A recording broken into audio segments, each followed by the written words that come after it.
Assalamualaikum warahmatullahi wabarakatuh. Siswa sekalian, mari kita lanjutkan pembelajaran fisika kita. Video sebelumnya kita sudah membahas arus dan tegangan listrik jika dihubungkan dengan sebuah resistor. Ini arus listrik bolak-balik dihubungkan dengan sebuah resistor, maka arus dan tegangan adalah sefase. Kemudian tampilan dari osiloskop itu adalah alat pengukur tegangan arus bolak-balik menunjukkan gambar yang seperti ini pada materi sebelumnya. Kemudian juga sudah dijelaskan ketika sebuah induktor dihubungkan dengan listrik bolak-balik, ini induktor kumparan dihubungkan listrik bolak-balik, maka di sini arus tertinggal fasenya dengan tegangan sebesar 90 derajat. Jika tampilan gambar osiloskop seperti ini juga kali ini, maka persamaannya kemarin sudah kita sebutkan. Kalau ini sama seperti ini. Bagaimana aplikasi soalnya? Contohnya, hitunglah induksi dari kumparan yang mempunyai reaktansi 940 ohm pada faktor 30 Hz. Kita suruh menghitung. Nah, hari ini kita fokuskan sekarang pada bagaimana menyelesaikan rangkaian persamaan yang seperti ini. Kita lihat, sebuah induktor murni 500 mH dirangkaikan dengan sumber tegangan AC. Jika rangkaian tersebut bertegangan maksimum 500 akar 2 pada frekuensi 150 Hz, tentukanlah persamaan tegangan, reaktansi induktif, persamaan arus sebagai fungsi waktu. 500 mH adalah L, jadikan Henry 0,5. Kemudian Vmax-nya 500 akar 2 volt. Akar 2 itu sekitar 1,4, nanti kalau diangkat sekitar 700. Sehingga persamaan tegangannya kita ambil dari gambar ini. Sini dari tegangannya, kita ambil grafik yang seperti ini, kita dapatkan V itu Vm sin omega T. V maksimumnya ini 500 akar 2, sin 2πf, maka 2 kali P kali frekuensi, sehingga menghasilkan nilai ini. Akan diperoleh persamaan tegangannya 500 akar 2 sin 300 pp.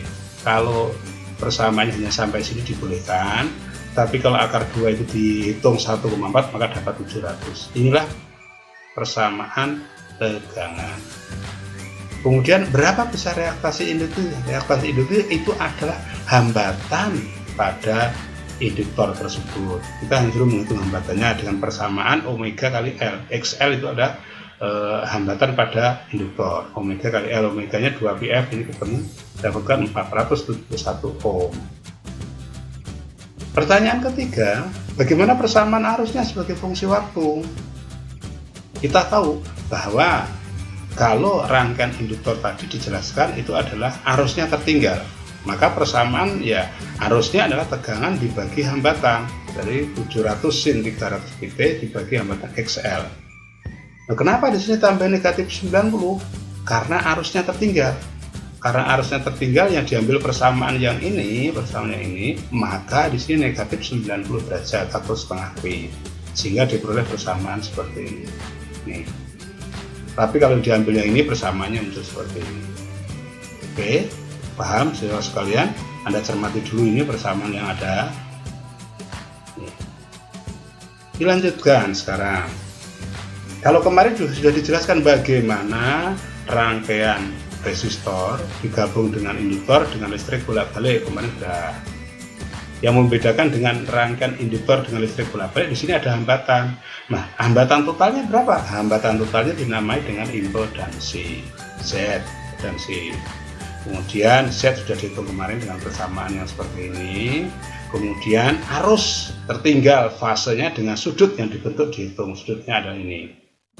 Kalau induktor saja kemarin yang ketiga itu 90 derajat. Ini kemarin kita ulang kembali sedikit sebelum kita mereview aplikasi dari penerapannya. Siswa sekalian, ini kemarin sudah, kita ulang kembali sekarang bagaimana aplikasinya. Contoh aplikasi soalnya seperti ini, ada soal 1, 2, 3, 4, 5. Ini adalah induktor digabung dengan resistor menjadi suatu persamaan. Dan nanti tugas kamu menyelesaikan semuanya. Saya Atau Bapak hanya yang menunjukkan sedikit satu saja, contoh misalnya seperti ini. Soal nomor 3 tadi, sebuah rangkaian induktor kemudian resistor digabung dengan seperti ini. Pertanyaannya, tentukanlah tegangan di antara ujung-ujung induktor, arus yang melalui rangkaian, reaktansi induktif, indukansi induktor, impedansi rangkaian. Perhatikan gambar yang ada ini. Langkah pertama, tentukan tegangan di antara ujung-ujung induktor. Berapakah tegangan di sini? Kalau tegangan di sini ini adalah 6 volt, ini 10 volt, gunakan persamaan ini, maka dapat ketemu 8 volt. Nih. Kemudian arus, karena pertanyaan arus pada ada rangkaian, arus yang melalui rangkaian, kita tidak perlu menggunakan V per Z, tapi gunakan VL dibagi I. Karena arusnya sama, maka arus tegangan di induktor dibagi I, maka 8 per 3. Arusnya dulu VR dibagi R, maka 6 dibagi 2. Ini arusnya dulu. Ini berarti I VR, tegangan pada R 6 dibagi hambatan R, berarti 6 bagi 2 3 ampere. Kemudian reaktansi induktif, reaktansi itu adalah XL, maka VL dibagi I. Kalau kita belum mendapatkan ini, tidak bisa menghitung 8 per 3. Ini hambatan pada induktor. Nah, kalau ditanyakan berapakah nilai induktansi induktor atau L, maka kita gunakan reaktansi induktor tadi, omega XL itu omega L sama dengan 8 per 3. Omega L adalah 2PF kali F ini, maka kita dapatkan ini L, sehingga L dapatkan 8 per 3 ya. Kemudian berapakah Z impedansinya? Impedansi adalah tegangan sumber dibagi arus. Sumbernya 10, arusnya tadi 3, maka ini adalah 10 dibagi 3. Itu siswa sekalian, ketika kita menghitung berapakah besaran-besaran yang ada dalam suatu rangkaian seperti ini, kamu harus teliti, harus pandai mengubah-ubah ini ke atas ke bawah supaya kita mendapatkan persamaan lebih lengkap lagi. Jangan sampai ini bingung, karena persamaan ini sebenarnya ada satu rangkaian yang bisa melompat, bisa mengerjakannya adalah tegangannya dulu, baru arus, kemudian hambatan. Bisa juga mencari Z-nya bisa terakhir, kemudian mencari L-nya. Nah, inilah suatu contoh yang menunjukkan bagaimana rangkaian listrik bolak-balik yang muncul dalam rangkaian seperti itu. Ya, nah ini mencari L itu mencari Z. Oke, paham? Saya ulang sekali lagi. Jadi kita harus pandai-pandai menggunakan persamaan yang ada itu, apakah nanti mencari dulu tegangan induktor, baru arus, baru XL, atau dalam suatu soal mencari XL dulu, baru arus, baru tegangan, baru Z. Kalau di sini malah Z-nya yang terakhir, karena kita tidak bisa mencari Z, karena di sini belum ada nilai L-nya, L-nya belum ada, adanya hanya hambatan resistor dan tegangannya. Nah, ini salah contoh suatu aplikasi di dalam kita meragikan antara induktor dan resistor. Semoga apa yang dapat saya jelaskan itu paham dan kamu akan selalu bisa dalam memahaminya. Kurang dan lebihnya dalam menjawab, tapi sebelumnya ada beberapa soal tadi yang harus kamu kerjakan untuk mengulang lagi. Contoh seperti ini.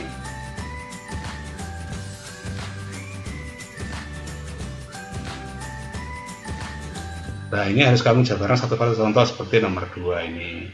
Nomor 4 ini bagaimana menyelesaikannya, nomor 5 ini bagaimana. Kalau yang saya bahas tadi, yang saya bahas adalah mengenai ini rangkaian ini. Kalau yang ini bagaimana menyelesaikannya? Nanti pertama kamu cari XL dulu. XL atau hambatan pada induktor. Ada hambatan pada resistor. Setelah ketemu kamu baru bisa mencari impedansi. Tidak bisa langsung impedansi pakai yang seperti tadi, tidak bisa. Setelah impedansi ketemu, kamu bisa mencari arus, gunakan hukum. Kemudian setelah mencari arus, kamu bisa mencari sudut fase. Sudut fase memanfaatkan nilai induktansi ini induktor dan resistor. Ini XL-nya ketemu, ini R-nya ketemu, sudut fase ketemu. Bagaimana kalau nomor 4, sebuah induktor 2 mH yang memiliki hambatan 25 ohm. Bagaimana dihubungkan dengan langsung untuk satu tegangan? Ya beda.